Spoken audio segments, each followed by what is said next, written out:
Started out with just a prayer and a dream, letting my spirit guide the whole stream, put in the work through the sun and the rain. Now I'm seeing all the beautiful gain, grew beyond the seeds that I was sowing. Yeah, my garden's truly growing. From faith to fruition, a journey of the heart. From faith to fruition, let your new life start. Oh yeah, oh yeah. From faith to fruition podcast. Yeah, oh yeah. From faith to fruition. Hey y'all, welcome back to another episode of the From Faith to Fruition podcast. It's me, your host, Marquetta Shanae, your girl, Miss From Faith to Fruition herself.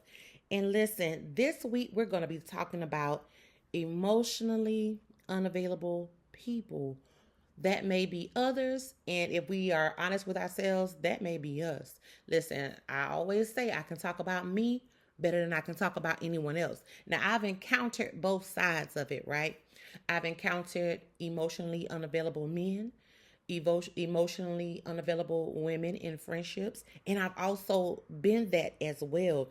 And that's where, emotional intelligence also takes part as well, because you have to be able and be aware of really who you are when it comes to relationships and friendships. So we're going to dive in that because we live in this generation where people are craving intimacy, but we're fearing being vulnerable, right?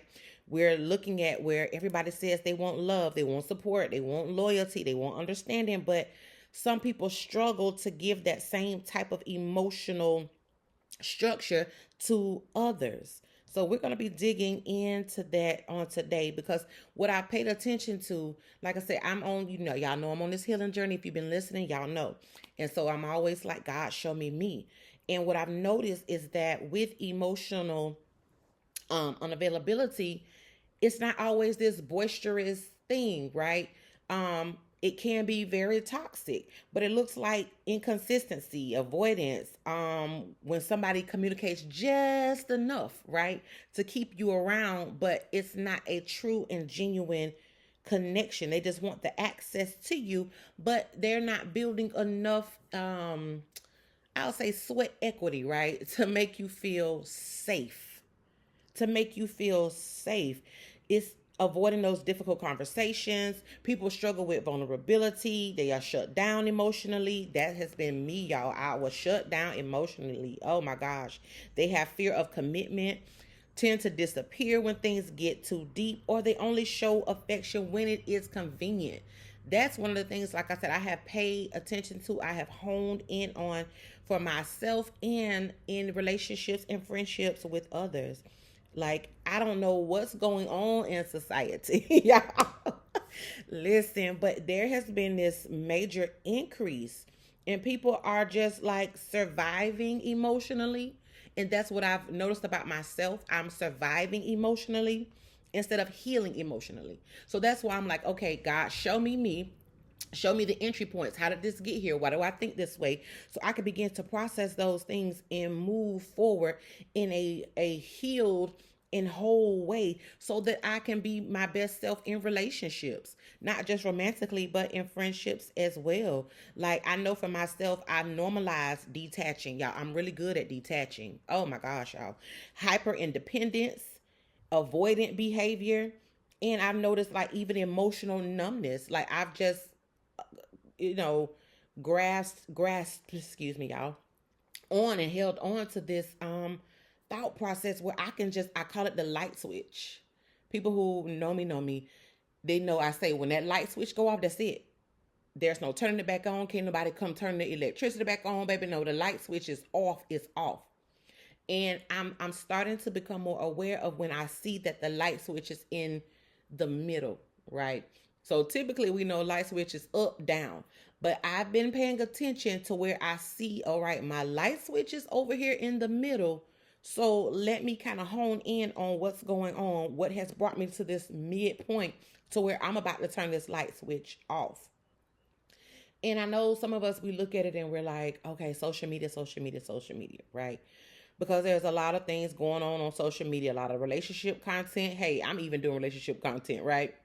There's a lot of trauma content, the dating advice, and all these things that we see, unrealistic expectations But we don't see a lot of people doing the inner work. Many times what I've noticed is that we're looking for people that are in agreement with our foolishness.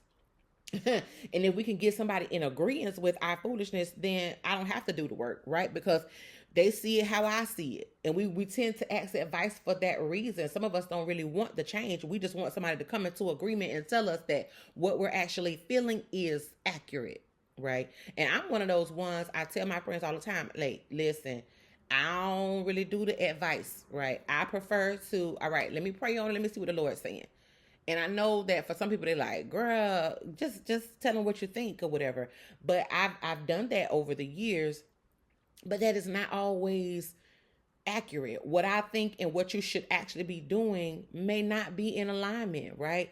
And I've gotten to this space, to this headspace that I don't want to get in trouble with the Lord because I done told somebody to do X, Y, Z, and the Lord like that ain't what they needed to do, or that's not how I wanted them to do it, or I didn't want you to give them advice on whether they should stay in a relationship or whether they should leave a relationship. That's not your place unless I tell you to release a specific word to them or specific instructions. So I kind of stay away from that. But what I've noticed in reference to being emotionally unavailable, it's not always this, oh, they're evil and they're toxic. Now, it can be toxic. Now, don't get me wrong there. But I've noticed that it is surrounded with fear. Fear to trust people. Fear being actually seen. Because when you're being seen, that's like a nakedness, right? That vulnerability. They have fear. I know me, this is my fear of depending on somebody, fear of rejection, and even losing themselves in love. So instead of taking the risk of being vulnerable, they tend to control the distance. Oh my gosh, y'all. Woo! Listen, that has been me. I like to control the distance. I like to control the distance, how far I'm willing to go vulnerably, and being vulnerable with somebody. But that's also having to do with the space that has been created for me to feel safe, right?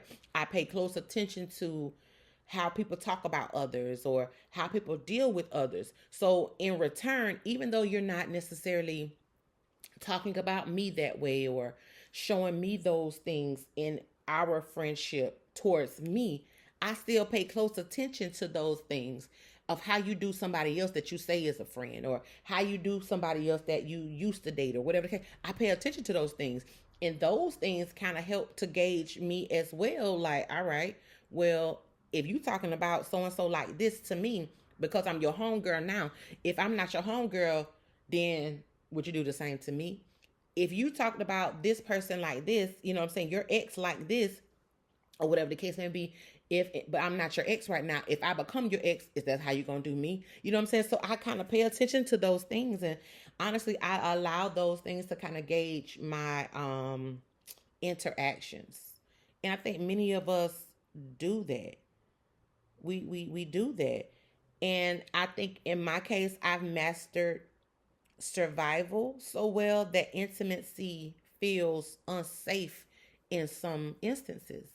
Like I don't feel safe enough because I pay very close. I'm really observant.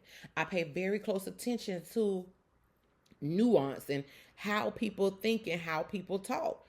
You know what I'm saying? So for me, if like I said, if this is how you're talking about this person, you know what I'm saying, or if this is how you've done that person, then I'm paying attention to that. And now that has created this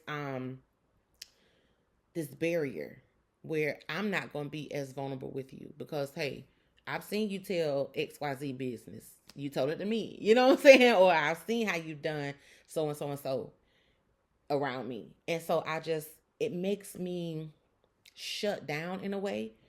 And like I say, for me, I call it awareness, which it is, but I will emotionally clock it.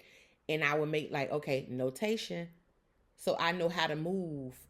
And I don't feel safe enough to be fully open in certain instances. And I think that many of us do that. Now, some of us are just toxic like that, you know, but the toxicity doesn't just start. It usually, there's a starting point, right? It doesn't generally just come out of nowhere, especially us as adults. That has been a building ground, right? And that's why I'm always like, okay, well, God, show me, show me the entry point. How did I get here? Why do I act like this? Why am I so closed off? Why is detachment okay? Why, you know what I'm saying? Why do I have emotional walls up? I'm always like, show me where that started so that I can deal with the root of a thing, right? It didn't just start with a friend doing XYZ. It didn't just start with a man doing XYZ and I'm, in my 40s. It didn't just start there. So where did this start to where I now operate in the ways that I do? And I think that one of the things that's hardest about dealing with people that are emotionally unavailable is that they can make you question your worth. And for me, oh my gosh, I have been in relationship after relationship after relationship, right? Where I really was like, why am I not worth them changing? Why am I not worth them making the adjustment? Am I asking for too much? Am I emotional? Why do I feel disconnected to them? Why do their words and actions not match up? Am I not worth it? And I struggled with that for quite some time. And then there was something that the Lord said to me, and He was like, it's about their capacity. It's not about your worth. It's about what they're able to do. So my mind would process it as, well, shoot, just like I can make a change, you can make the change too. If I feel like, oh, I'm hurting somebody and I'm like, oh, I really care about this person or I love this person, let me, tap into see what's going on so that I can love them properly, I can care properly, I can communicate properly. But see, that's also a part of emotional intelligence, right? But not everybody has that. But that's not always attached to your worth. That's attached to their capacity and their availability, emotional availability to be able to tune in and want to make the necessary changes for themselves. But listen, again, emotional intelligence plays a part. You have to know how to communicate. Being emotional, an emotional safety net. Ooh, I hear you, Holy Spirit, being an emotional safety net for somebody, being able to be accountable, honesty, transparency, faithfulness, being present, being present. Because it's hard for us to build intimacy with someone who refuses to be emotionally present. And that's true. And one of the things that I've learned about myself is that I've mirrored what I've encountered. I've mirrored what I've encountered. Even as a teen, and this is kind of where it started, I mirrored what I encountered. That was a part of my wall that went up. Oh, you're going to do that? Okay. I'm going to mirror that. I may not do exactly what you've done or how you do it, but emotionally, okay, I'm going to, when I say mirror it, and I know mirror means you look at exactly like what you see, you do exactly what you see. But what I mean, I should say, my emotional response, that's better, to the actions or words of others has built my unavailability in some instances. Out of, like I said, fear of various things and not wanting to be heard and wanting to be loved a certain way. And I love so hard. Oh my gosh, it's crazy. And so because I love so hard, it's it's emotionally draining for me sometimes because of the way that I love. If I see anything that looks remotely different from the way that I love, I start to operate in that emotional unavailable space. I start to detach because if I feel like, okay, you're giving me this inkling of you emotionally detaching, then now I'm detaching. You know what I'm saying? If you give me this inkling of you don't want to communicate, then now I don't want to communicate. So those are the ways in which I would kind of mirror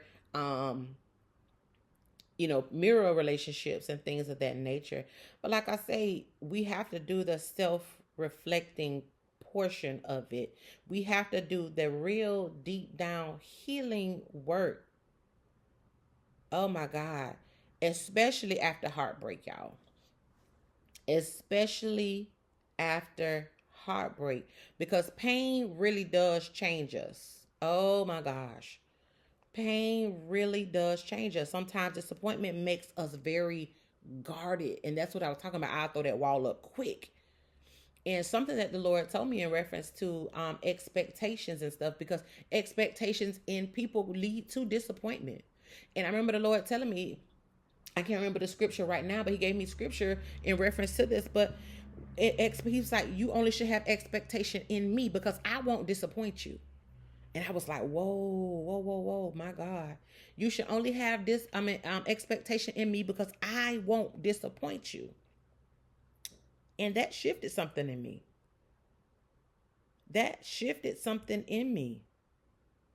Because healing really does require us being honest, y'all, with ourselves. Do boundaries matter? Yes. And I truly believe that God never intended for us to live emotionally disconnected from people. I know he didn't, intend for that. Discernment matters, but isolation and emotional avoidance are not the same thing as healing. Listen. I did the episode about peace versus avoidance. And again, let me say this: isolation and emotional avoidance are not the same as healing. Sometimes you have to confront the very things that you are dealing with. You cannot emotionally just shut off. That was me, y'all. I would emotionally just shut off. I don't want to hear it. I ain't got time for it. Let me move on. That would be me. But that's not me dealing with it. That's just me shutting it off and suppressing it. And then when the next situation arises, then now I'm duplicating those same patterns. And now I'm in a cycle of that with different people. So listen, healing allows you to love wisely without having to harden your heart. And that's where I was headed, to my heart just being hardened. And I'm a soft girl. And people would say like, oh, you hard. And all of a sudden I'm like, no, I'm a soft girl. I really am. But because of the things that I had encountered, it wouldn't allow me to show up that way. Listen, I wasn't going to be before y'all long, but I want you to think about this, because being emotionally available does not mean that you're weak. I had to get that through my head. Being emotionally available does not mean that you are weak. It actually means that you're mature enough to communicate and connect with people and truly be honest, not just with them, but with yourself. And healing is not just about learning how to move on from pain. It's learning how to stay soft without losing yourself. And it's okay to be soft, ladies and gentlemen. We be talking about soft girl era, this and soft girl, but that's emotionally, ain't it, y'all? We think it's just like, tangible things or whatever. Oh, I want to live a soft girl life. I want him to be able to do. But emotionally, are you soft? And I'm not talking about emotional, that, just crying and all that. I'm not talking about that. But is your heart hardened? Is your heart hardened because of trauma, because of pain, because of heartbreak, because of all those things? So listen, I always give self-reflection. I want you all to just think about that. Where are you? Are you emotionally available? Where is your emotional intelligence? And really start to look at yourselves in this process of healing. And love on yourselves that much more. So listen, y'all. This has been another good conversation and thought-provoking podcast episode that I hope that something that was said resonates with you all. I love y'all. I love y'all. I love y'all. Until next time on the next episode of From Faith to Fruition podcast, make sure that you're following me on all social media platforms. Facebook, From Faith to Fruition podcast. Also on TikTok at Marquetta Shanae. And you can follow me on Instagram at Spoiled by God 1. Yes, I know I have all these different names, so on and so forth. Also visit our website at birthtobecome.com, where we have all of our ministry initiatives as well as our apparel, our books, so on and so forth as well. So thank you all for the support. Thank you all for listening. I love y'all. And until next time, continue to walk by faith. Bye. Faith to fruition, yeah.